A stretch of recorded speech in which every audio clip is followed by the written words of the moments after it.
Je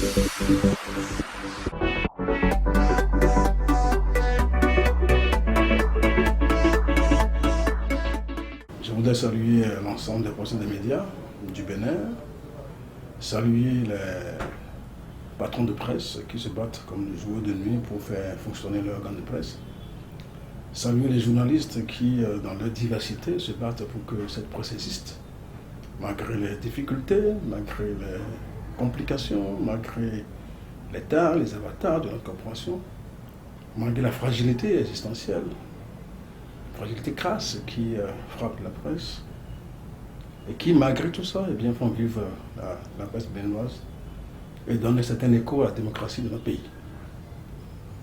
Je voudrais remercier les fêtières du PNB, du CNPA, pour le sens de résilience en ce qui concerne la gestion de la vie associative de notre corporation.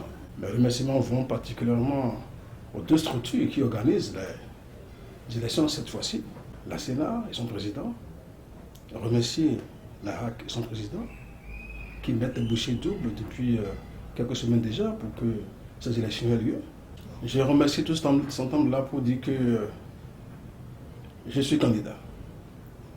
Je suis candidat aux élections à la HAC 7e mandature, candidat pour relever les défis de notre corporation, qui incarne cette institution, qui, comme je l'ai déjà dit plusieurs fois, n'est plus un jeu, mais un enjeu fondamental, déterminant, puisque la HAC regroupe pratiquement 95% de notre vie professionnelle.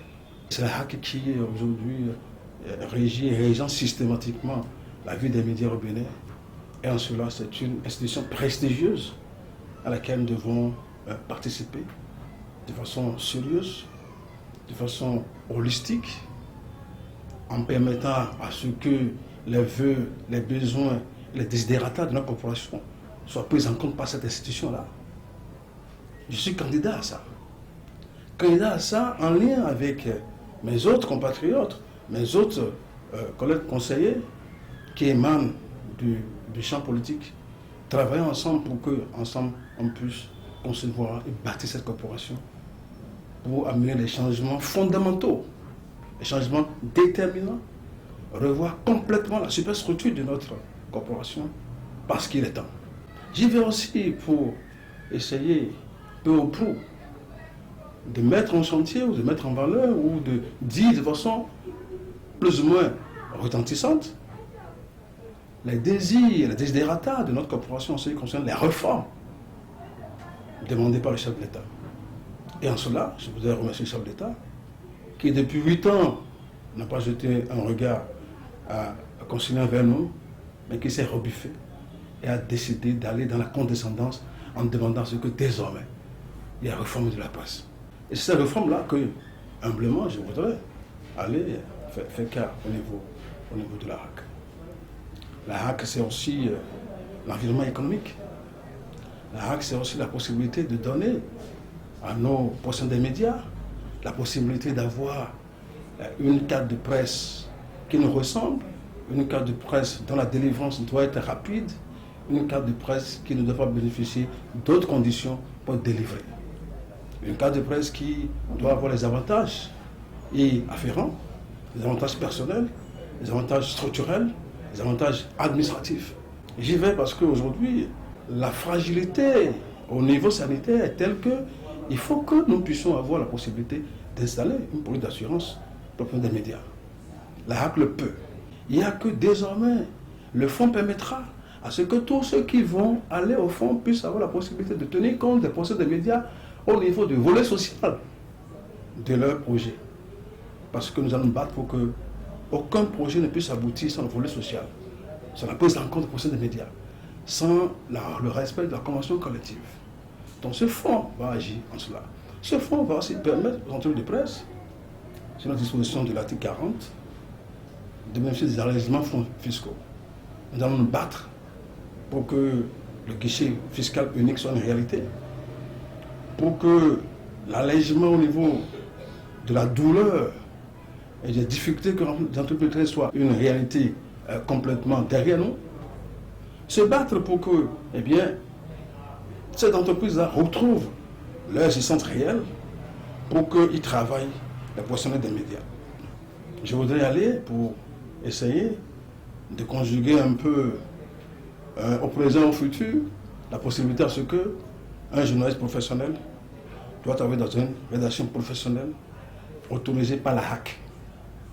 Les médias en ligne jouent aujourd'hui un rôle fondamental. Les médias en ligne ne doivent plus bénéficier de tant de temps avant d'être autorisés. Donc nous allons nous battre pour que l'environnement économique y soit. L'environnement économique, c'est celle qu'on doit imposer au FADEB pour que ce FADEB puisse mettre en chantier les projets structurants de la corporation. Une radio, une télévision, un média en ligne, sans environnement économique, est voué à l'échec. Il faut que le fonds puisse servir à ça. Il faut qu'on ait une régie publicitaire, une centrale d'achat, une médiamétrie.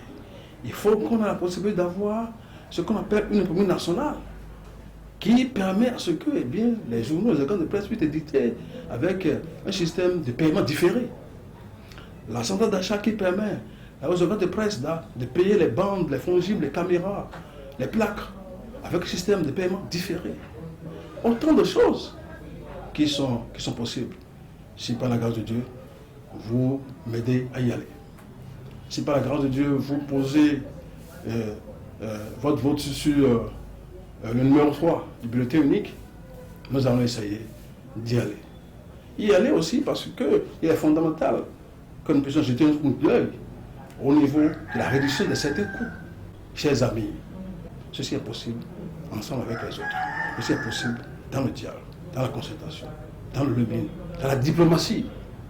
Parce que, chers amis, on n'est pas nombreux, mais on n'est pas aussi peu que ça.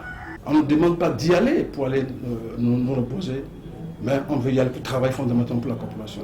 Et tout ce que je vous ai dit est possible si on y met l'humilité ensemble avec les autres conseillers pour déclencher le Graal pour la population, pour se battre pour la corporation, afin que 2024, 2029, cette mandature-là puisse être une mandature qui nous ressemble.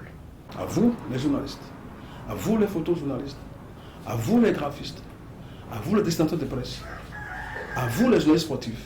Le 9 juin prochain, je vous demande, en toute humilité, de faire le geste utile. Ce geste-là, c'est Basile Thibozo, candidat à la HAC, 7e mandature, catégorie presse écrite.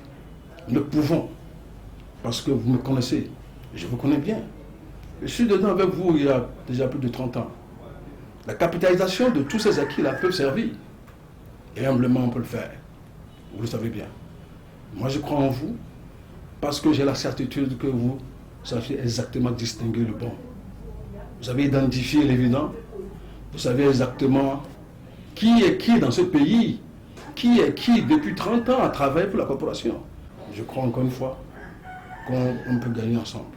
Je vous donne rendez-vous sur le terrain à partir de maintenant pour que progressivement, nous allons partager avec vous la vision de façon beaucoup plus verticale de ce que j'ai dit, car ce n'est qu'une vision holistique, une vision simple que j'ai donnée. Et je crois que à Cotonou, à Parakou, à Natitengu, à Kandi, mais aussi dans le plateau, nous allons aller vers vous pour partager ces éléments avec vous. Nous y allons parce que depuis 5 ans, nous sommes avec vous.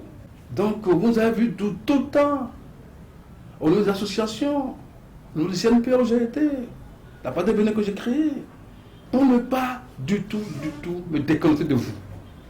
Ça, vous le savez. Plus que moi d'ailleurs. Alors, merci. Je vous donne rendez-vous pour le 9 juin. Vive le Bénin, vive la presse, vive la HAC, 7e mandature. Je vous remercie pour votre attention. Merci.